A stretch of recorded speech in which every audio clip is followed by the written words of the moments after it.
Welcome to the Commercial Real Estate Show, your source for insightful analysis and enlightening discussions. Hello, I'm Michael Bull, your host. Thanks for joining us on one of the 42 radio stations, iTunes, YouTube, and the show website, CREshow.com.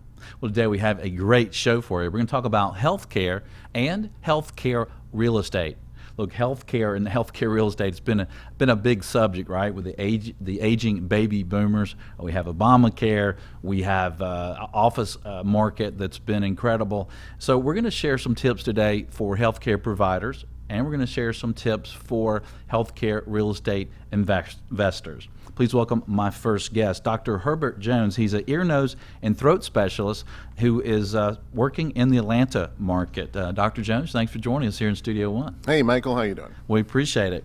You know, one of the things that healthcare practitioners are trying to do today is kind of cut costs, right? You're fighting reimbursements. You have to see more patients, right? And you've got to kind of spread your market around and pick up patients from other places. Tell us what you're doing with your timeshare office space to help in that regard. Well, you know, you're absolutely correct there. I don't think that it's really an issue or problem unique to medical practices. Everybody is, kind of caught in the squeeze. Everybody is trying to save money, and everybody's trying to run more efficiently. And so that's what we're doing in our practice. Now, I'm in a practice, the Jones Otolaryngology Group, here in Atlanta. That's been there for really since 1969. And my dad was the one who started the practice, and he basically worked out of one office for many, many years, probably about 20 years. And then I joined the practice, my sister joined the practice, and so we had this wealth of physicians now operating out of one office. And so we needed to expand, and we actually did expand to a second office, a second full-time office. After that, my father retired, and so there were just two of us, and we made a decision about 10 years ago or so that we wanted to try to have a satellite type of an office. And the way that has worked out for us has been a subleasing kind of an arrangement, and it has worked out quite well from many aspects. And so we're very happy with the way it's gone, and we can get into a little more of the specifics of that. Well, let's talk about it. So you're not subleasing for the entire time frame, right? So you've kind of got a timeshare aspect of this. Yeah, and it's not in Florida. It's not in Boca. Right. It's our timeshare here in Atlanta. But the way it basically works is at the satellite office or the timeshare office, we are taking up two slots out of 10. So for every 1 week, actually, there are 10 slots, morning slot and evening slot, and each slot is 4 hours. And so basically we decided which days we wanted to take, and we took 2 4-hour slots, Mondays and Thursday afternoons, and that's basically it. So we're only in the office, the satellite office, on those 2 particular days at those particular times. And of course, financially, it's a much better situation for us, because obviously you're not paying for time that you're not using. And so we've been very happy with it. Right, that's interesting. So you're leasing that timeshare those 2 mornings a week, and you get the entire space, right? The entire space. Now, it is an office, and here's an interesting thing. The office, actually, we're not leasing every room in the office. The office probably has 5 patient examination rooms. We only lease 3 of those. So while we're in the timeshare, we're actually not leasing the entire timeshare. We're really just leasing those rooms that we need. You're really getting just what you need. It is the absolute efficiency. You can't beat it, in terms of that. Now, I don't know if every arrangement is that way, but that's the way it kind of works for us. Right. So how long is your lease? Is it as long as a typical lease of maybe 5, 7, 10 years? We have we're into our second 2-year lease. So, usually, and even in our main office, our leases have been about 36 months usually. So that might not be typical, I don't know. But the timeshare lease is a little shorter. Yeah, I see. And so you bring your entire staff for those mornings, right? So your support folks are there. That's right.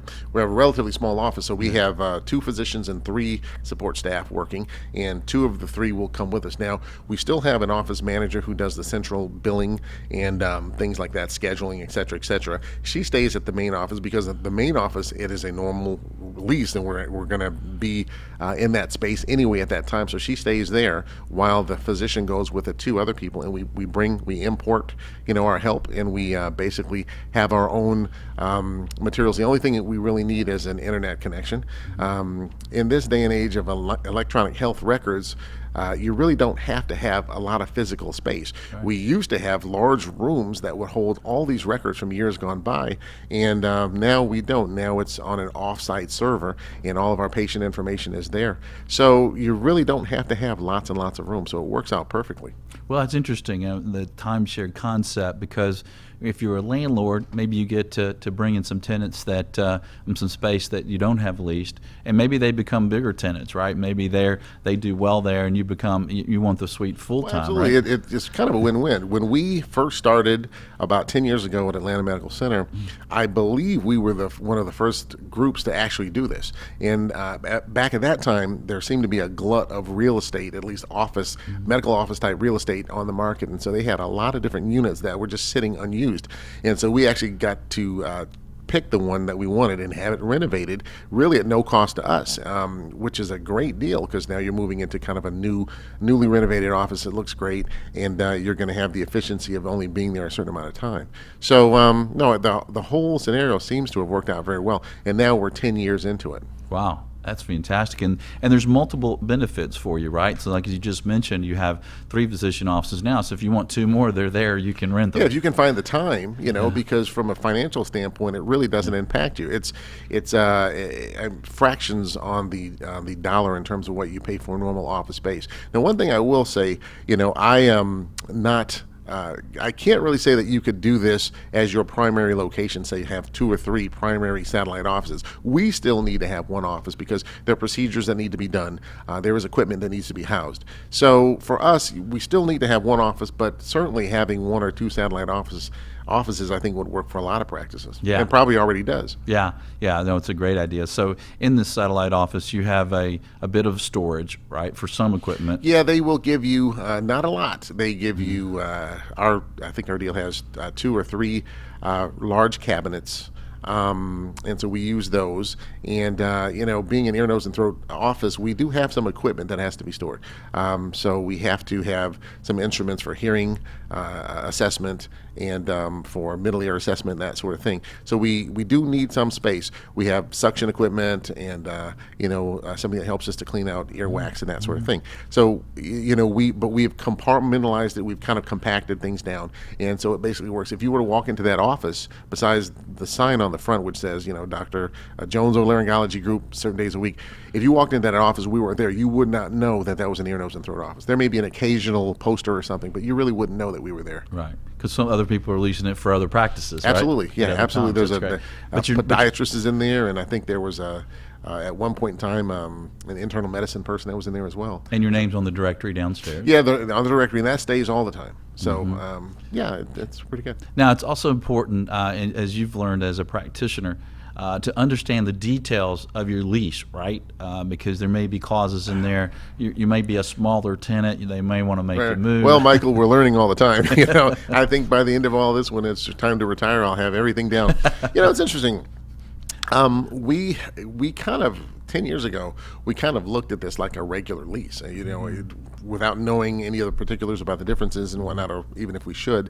And we did have an experience where we were de facto moved out to another sublease. But I think in that particular circumstance, we were fairly protected, and they basically made us an offer to go to a bigger spot, maybe even a nicer spot for the same amount, and give us more time, and as a concession, because they now found someone who wanted to lease this space full time. So all the sublease people, or the timeshare people, had to kind of be moved on. That might be one of the disadvantages of doing this sort of thing. So it is important to look over the contract and just make sure. Or even if there is that request, because it's a timeshare, it's not as big of a deal. If I'm in the same building, my patients will still probably find me. Whereas in my main office, I've been there. My dad was there for 40 years. So, if we move from there, we're probably going to lose a lot of people. But in a timeshare, there's a transient nature to the whole idea of timeshare in any event. And so, for us, it wasn't a big deal. We moved upstairs from downstairs, and we continued on as we were. But you do have to watch out for that, because you are kind of the little guy, and you could maybe get pushed around a little bit. So, but it was not a problem for us at all. Yeah, and one of the things that made you close your second office and do the time sharing was escalating rents, right? You had escalating It rents was of ridiculous. 4%. Yeah, and the entity or location shall remain nameless, but there was a standard. I don't know if this is standard for medical office space or office space in general, but we had a 4% increase per year. Yeah. And that after about 10, 15 years, that really becomes very steep. Yeah. And the leasee was not willing to negotiate on that. That's Yeah. how they made a lot of money. Yeah. And so we had to decide what we're going to do from here. Interestingly enough, on our sublease, our timeshare, there has not been a year-to-year increase. Yeah, that's great. Well, Dr. Jones, thanks for joining us today. We Very appreciate good. you being with us. All right, thanks, Michael. Well, stay tuned. We'll have more on healthcare and healthcare real estate. I'm Michael Bull. This is the Commercial Real Estate Show. We'll be right back. The Commercial Real Estate Show is brought to you by Bull Realty, a great place to do business. RealNex, software for productivity.